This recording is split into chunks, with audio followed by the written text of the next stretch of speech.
महाभारत के योद्धाओं के ये 7 गुप्त रहस्य। महाभारत में कई रहस्य छुपे हुए हैं, उन्हीं में से हम आपके लिए लाए हैं मात्र 7 रहस्य। शर्तिया आप इन्हें पढ़कर चौंक जाएंगे।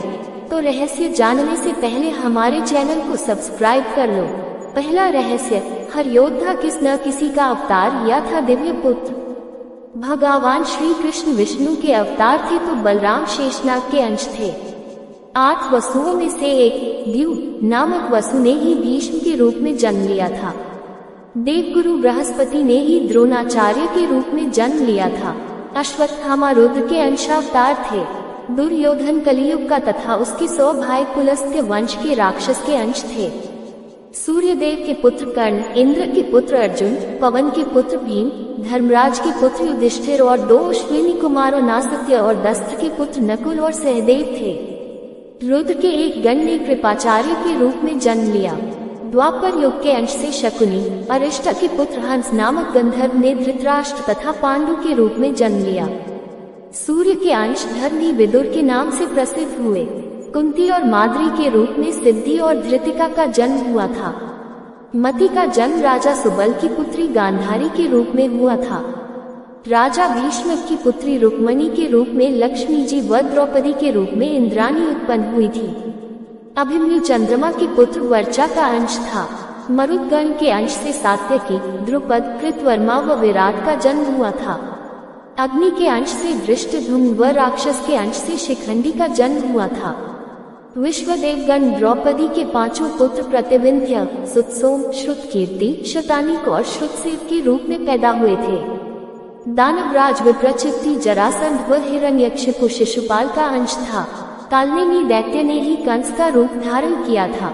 इंद्र की आज्ञानुसार अप्सराओं के अंश से 16,000 स्त्रियां उत्पन्न हुई थी। दूसरा रहस्य, विचित्र शक्तियों से संपन्न योद्धा। सहदेव भविष्य में होने वाली हर घटना को पहले से ही जान लेते थे।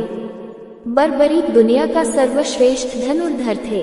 बर्बरीक के लिए 3 बाण ही काफी थे, जिसके बल पर वे कौरवों और पांडवों की पूरी सेना को समाप्त कर सकते थे। लेकिन श्री कृष्ण युद्ध के पहे ही उसे भी ठिकाने लगा दिया। संजय आज के दृष्टिकोण से वे टेलीपैथिक विद्या में पारंगत थे। कहते हैं कि गीता का उपदेश 2 लोगों ने सुना, एक अर्जुन और दूसरा संजय। गुरु द्रोणाचार्य के पुत्र अश्वत्थामा हर विद्या में पारंगत थे। वे चाहते तो पहले दिन ही युद्ध का अंत कर सकते थे, लेकिन कृष्ण ने ऐसा कभी होने नहीं दिया। कर्ण से यदि कवच कुंडल नहीं हथियाए होते, यदि कर्ण इंद्र द्वारा दिए गए अपने अमोघ अस्त्र का प्रयोग घटोत्कच पर न करते हुए अर्जुन पर करता तो आज भारत का इतिहास और धर्म कुछ और होता। भीम में 1000 हाथियों का बल था। युद्ध में भीम से ज्यादा शक्तिशाली उनका पुत्र घटोत्कच ही था। घटोत्कच का पुत्र बर्बरीक था। माना जाता है कि कद काठी के हिसाब से भीम पुत्र घटोत्कच इतना विशालकाय था कि वह लात मारकर रथ को कई फुट पीछे फेंक देता था और सैनिकों तो वह अपने पैरों तले कुचल देता था। शांतनु गंगा के पुत्र भीष्म का नाम देवव्रत था। उनको इच्छा मृत्यु का वरदान प्राप्त था। दुर्योधन का शरीर वज्र के समान कठोर था, जिसे किसी धनुष या अन्य किसी हथियार से छेदा नहीं जा सकता था। लेकिन उसकी जान श्री कृष्ण के छल के कारण प्राकृतिक ही रह गई थी। जरासंध का शरीर 2 फाड़ करने के बाद पुनः जुड़ जाता था। तब श्री कृष्ण ने भीम को इशारों में समझाया कि 2 फाड़ करने के बाद दोनों फाड़ को एक दूसरे की विपरीत दिशा में फेंक दिया जाए। तीसरा रहस्य, महाभारत में न तो कौरवों ने युद्ध लड़ा और न पांडवों ने। आपको ये जानकर आश्चर्य होगा कि महाभारत में न तो कौरवों ने युद्ध लड़ा और न ही पांडवों ने। कौरव उसे कहते हैं जो कुरुवंश का हो। कुरुवंश के अंतिम योद्धा भीष्म ही थे। धृतराष्ट्र के पुत्र कौरव और पांडु के पुत्र पांडव कहलाए, जबकि पांडु का कोई पुत्र नहीं था। पांडु पत्नी कुंती और माद्री ने देवताओं का आह्वान किया था, जिससे उन्हें 5 पुत्र उत्पन्न हुए थे। दूसरी ओर 100 कौरवों का जन्म वेद व्यास की कृपा से हुआ था। ये भी विदित हो कि वेद व्यास के पिता की कृपा से ही अंबिका से धृतराष्ट्र और अंबालिका से पांडु का जन्म हुआ, जबकि एक दासी से विदुर का जन्म हुआ था। चौथा रहस्य, रहस्यमय जन्म। महाभारत में किसी भी व्यक्ति का सामान्य रूप में जन्म नहीं हुआ। श्री कृष्ण का जन्म जहाँ कारावास में बहुत कठिन परिस्थितियों में हुआ, वहीं उससे पूर्व भीष्म का जन्म गंगा की शर्त के उल्लंघन स्वरूप हुआ। भीष्म ने जब ब्रह्मचर्य की प्रतिज्ञा ले ली तो वंश को आगे बढ़ाने का संकट उत्पन्न हुआ। शांतनु की दूसरी पत्नी सत्यवती के 2 पुत्र हुए। इसमें से जीवित बचे विचित्रवीर्य की 2 पत्नियां अंबिका और अंबालिका ने निगोद द्वारा अंबिका से धृतराष्ट्र, अंबालिका से पांडु और दासी से विदुर का जन्म हुआ। इसी तरह धृतराष्ट्र और पांडु को जब कोई पुत्र उत्पन्न नहीं हुआ तो फिर से यही वेदव्यास काम आए। अब आप सोचिए, इन्हीं 2 पुत्रों में से एक धृतराष्ट्र के यहाँ जब कोई पुत्र नहीं हुआ तो वेदव्यास की कृपा से ही 99 पुत्र और 1 पुत्री का जन्म हुआ। दूसरी ओर पांडु की 2 पत्नियां कुंती और माद्री थी। दोनों से ही पांडु पुत्र उत्पन्न नहीं कर सके। तब कुंती ने क्रमशः धर्मराज, इंद्र और पवनदेव का आह्वान किया तो युधिष्ठिर, अर्जुन, भीम उत्पन्न हुए। उसी तरह माद्री ने 2 अश्विन कुमारों का आह्वान किया तो उनसे नकुल और सहदेव उत्पन्न हुए। इसी तरह द्रौपदी का जन्म भी एक रहस्य ही है। कहते हैं कि उसका असली नाम यज्ञसेनी है। यज्ञसेनी इसलिए कि वह यज्ञ से उत्पन्न हुई थी। द्रौपदी नाम महाराज द्रुपद की पुत्री होने के कारण था। इसी तरह गौतम ऋषि के पुत्र शरद्वान और शरद्वान के पुत्र कृपाचार्य का जन्म भी एक रहस्य ही है। कृपाचार्य की माता का नाम नामपदी था। नामपदी एक देवकन्या थी। इंद्र ने शरद्वान को साधना से दिगाने के लिए नामपदी को भेजा था। देवकन्या नामपदी जानपदी के सौंदर्य के प्रभाव से शरद्वान इतने कामपीड़ित हो गई कि उनका वीर्य स्खलित होकर एक सरकंडे पर गिर पड़ा। वह सरकंडा 2 भागों में विभक्त हो गया, जिसमें से एक भाग से कृप नामक बालक उत्पन्न हुआ और दूसरे भाग से कृपी नामक कन्या उत्पन्न हुई। ये कृपी कृपाचार्य कहलाए। महर्षि भारद्वाज मुनि का वीर्य किसी द्रोणी, यज्ञ कलश अथवा पर्वत की गुफा में स्खलित होने से जिस पुत्र का जन्म हुआ उसे द्रोण कहा गया। ऐसे भी उल्लेख है कि भारद्वाज ने गंगा में स्नान करती घृताची को देखा। भारद्वाज ने गंगा में स्नान करती घृताची को देखा और उसे देखकर वे आसक्त हो गए, जिसके कारण उनका वीर्य स्खलन हो गया, जिसे उन्होंने द्रोण यज्ञ कलश में रख दिया। बाद में उससे उत्पन्न बालक द्रोण कहलाया। 5वां रहस्य, महाभारत के ये उलझे हुए रिश्ते। महाभारत में द्रौपदी ही एकमात्र ऐसी स्त्री थी जिसने 5 पुरुषों को अपना पति बनाया था। महाभारत में भगवान श्री कृष्ण के सखा थे अर्जुन, लेकिन अर्जुन ने जब श्री कृष्ण की बहन से विवाह किया तो वे उनके जीजा भी बन गए थे। श्री कृष्ण का अर्जुन से ही नहीं बल्कि दुर्योधन से भी करीबी रिश्ता था।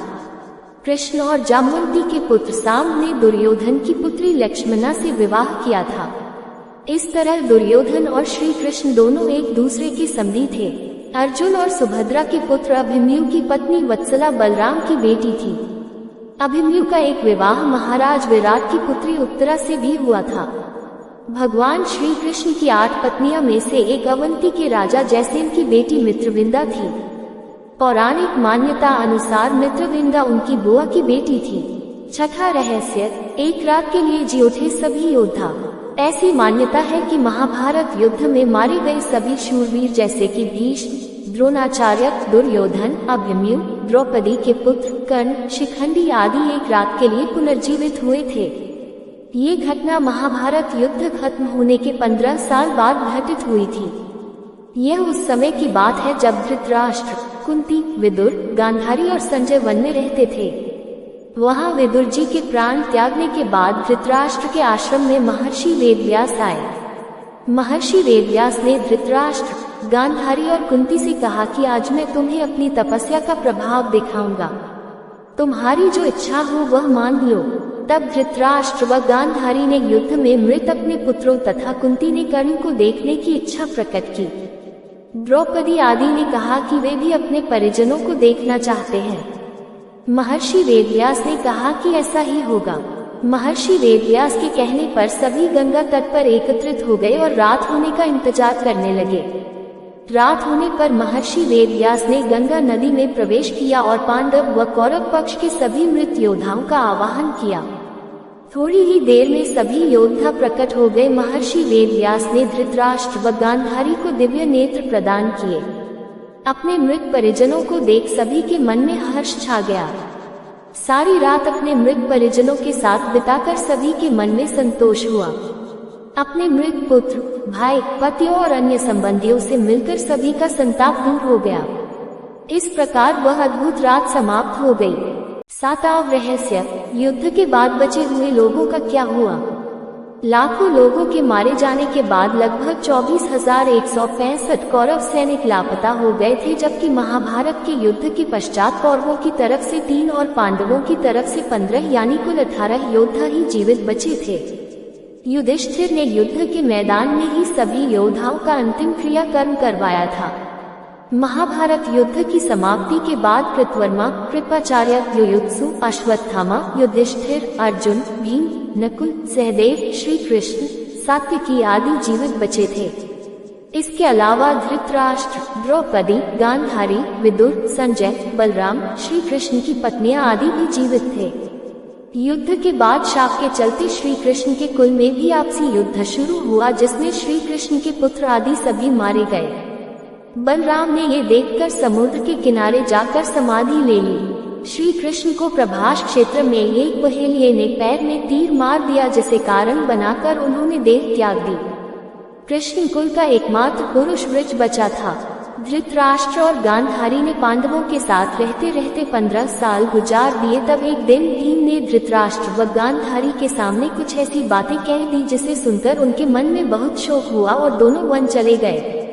उनके साथ गांधारी, कुंती, विदुर और संजय भी वन में रहकर तप करने लगे। विदुर और संजय इनकी सेवा में लगे रहते और तपस्या किया करते थे। एक दिन युधिष्ठिर के वन में पधारने के बाद विदुर ने देह छोड़कर अपने प्राणों को युधिष्ठिर में समा दिया। फिर एक दूसरे दिन जब धृतराष्ट्र और अन्य गंगा स्नान कर आश्रम आ रहे थे, तभी वन में भयंकर आग लग गई।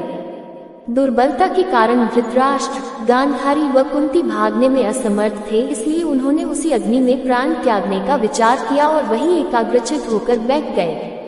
इस प्रकार धृतराष्ट्र, गांधारी व कुंती ने अपने प्राणों का त्याग कर दिया।